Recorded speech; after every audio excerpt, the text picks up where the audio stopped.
Duruşum belli, benim buyum ben. Beni her gören aleme sorun der. Peki neden insanları kötüleyen ben oluyorum kendimi anlatırken? Konsere giderdim param yokken, boyzak sokardı kulisten. Biz hip hop'u öğrendik böylelerden, kültüre dibine kadar emek verenlerden. İnsanlar seni anlamazlar, dostlarını seni kollamazlar. Kimi yoluna bakar, kimi arkasına, kimi satar, kimi ağlar arkasından.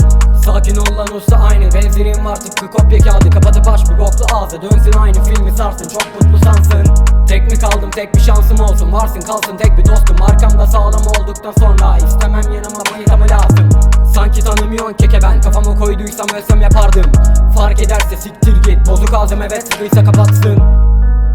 Bana zarar veren insanlardı.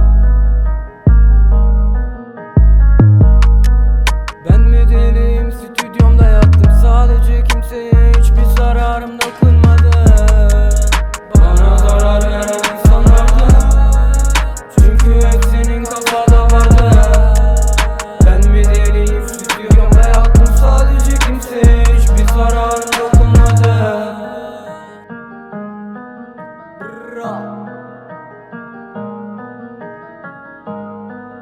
Beat'ten Oyzart. Ol sakin ya da tetiği çek, bizim mahallede var tek bir seçenek. Kötü yola düştüysen kalk ayağa, ya da ıslık çal tas kafalara. Kaç dakikada patlar silah sence, kaç dakikada gidilir farklı semte. Kaç kankana kaç kat gittin merdiven, götün tutuştuğunda sarıl beline.